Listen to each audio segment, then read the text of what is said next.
એક લૌકિક સમૃદ્ધિ છે અને એક પારલૌકિક સમૃદ્ધિ છે.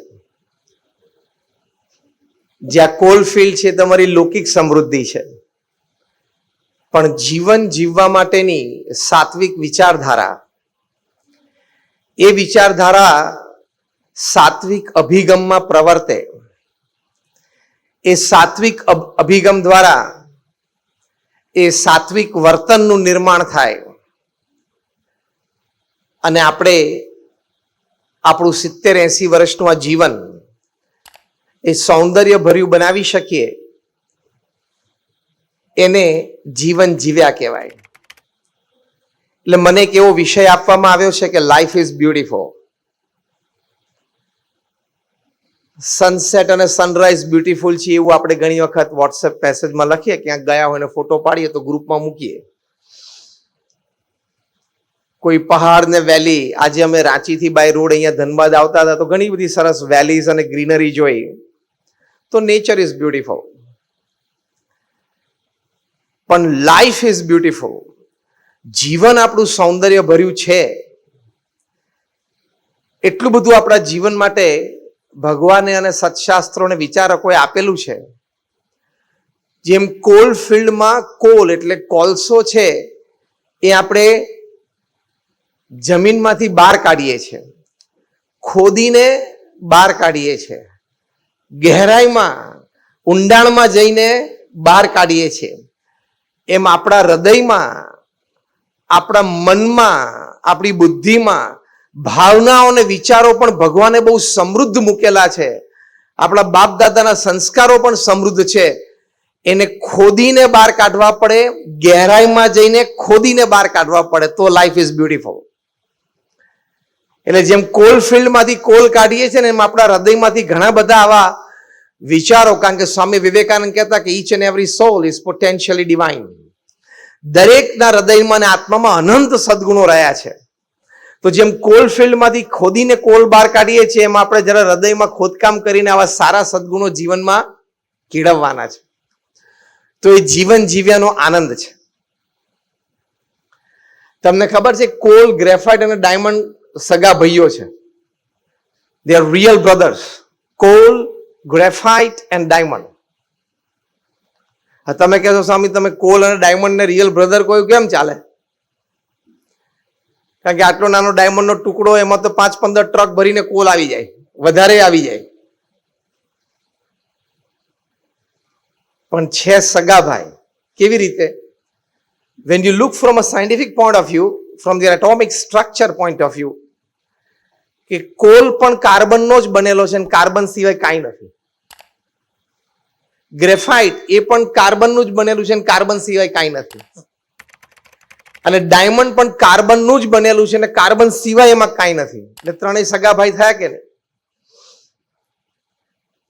પણ ત્રણેયની કિંમતમાં, એટલે કે બજારૂ કિંમતમાં અને લોકોના હૃદય પ્રત્યે, એના પ્રત્યેનો પ્રેમ, એમાં બહુ જ તફાવત છે.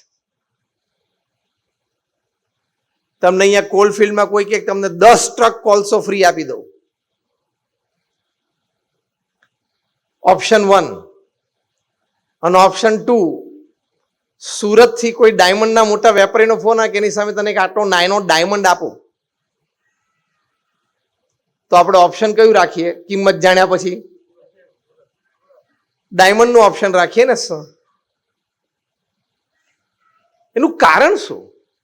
when all three are made up of carbon and nothing except carbon and they are real brothers, તો ત્રણેયમાં આટલો તફાવત કેમ?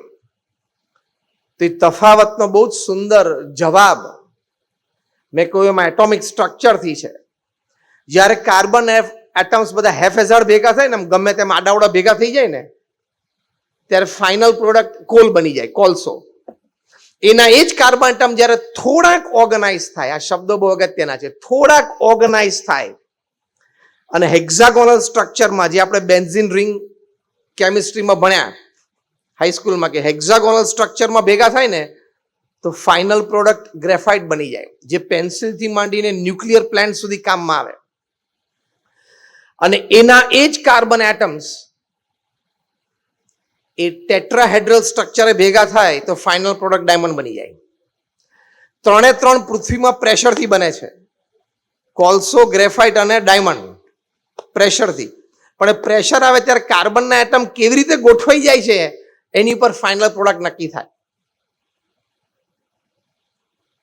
એટલે આ પ્રશ્નનો ઉત્તર એમ છે કે why there is a big difference in the prices of gold, coal, graphite and diamond when they are real brothers. તેનો આન્સર શું છે? Design of the internal structure.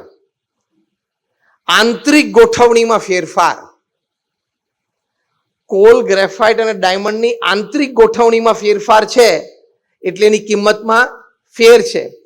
એમ માણસ ગમે તેટલો ભણેલો હોય, બુદ્ધિશાળી હોય, નોકરી ધંધો વેપાર પણ મોટો કરતો હોય, પણ આંતરિક ગોઠવણ કેવી છે ને એની ઉપરથી લાઈફ ઇઝ બ્યુટીફુલ બને. અહીંની ગોઠવણ અને અહીંની ગોઠવણ એટલે વિચારો અને ભાવનાઓ, એની ગોઠવણ કેવી છે ને એની ઉપર તમારી લાઈફ બ્યુટીફુલ બને. Very simple thing in life, you have only two choices. પહેલી ચોઇસ કઈ છે? ફરિયાદ કરતા કરતા, ટીકા કરતા કરતા, આખા ગામના અવગુણ ગાતા ગાતા, ટેન્શનમાં, વરીમાં અને સ્ટ્રેસમાં જીવવું. ચોઇસ ટુ શું છે? દરેક પ્રત્યે સદભાવ, દરેક પ્રત્યે આદરભાવ, દરેકનો એક સદગુણ જોવો, દરેકને માન આપવું, દરેકનો સદગુણ વિચારવો અને આનંદમાં રહેવું. એ ચોઇસ ટુ છે. આપણને આમ ઓપ્શન આપવામાં આવે તો કયું ઓપ્શન લઈએ? ઓપ્શન 1 કે option 2? Option 2. It is as simple as that.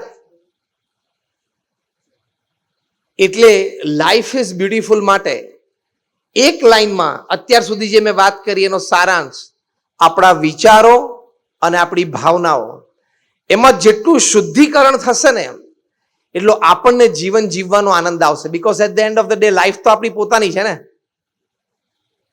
Yes or no? આપણી લાઈફ તો આપણી પોતાની છે. આપણે એવી રીતે જીવવું જોઈએ કે આપણને 70, 80, 90 વર્ષે જ્યારે આપણે ડેથ બેડ ઉપર હોય ત્યારે આપણને તો સંતોષ થવો જોઈએ ને. એ વખતે 90 વર્ષે બીજું કંઈ જીવનમાં હોય કે ના હોય, બેંક એકાઉન્ટ ઓછું વધતું હોય, સંબંધો 5-15 ઓછા વધતા હોય, પણ આપણને તમે છાતી ઉપર હાથ મૂકીને કહી શકવા જોઈએ ને કે yes I lead my life, મને મારા જીવનનો આનંદ અને સંતોષ છે. Yes or no? Raise your hands. એટલું તો જીવનમાં મિનિમમ થવું જોઈએ ને. તો એની માટે આ design of the internal structure, આપણા વિચારો અને આપણી ભાવનાઓ, એમાં સાત્વિકતા અને શુદ્ધિકરણ આવે એ ખૂબ જરૂરી છે.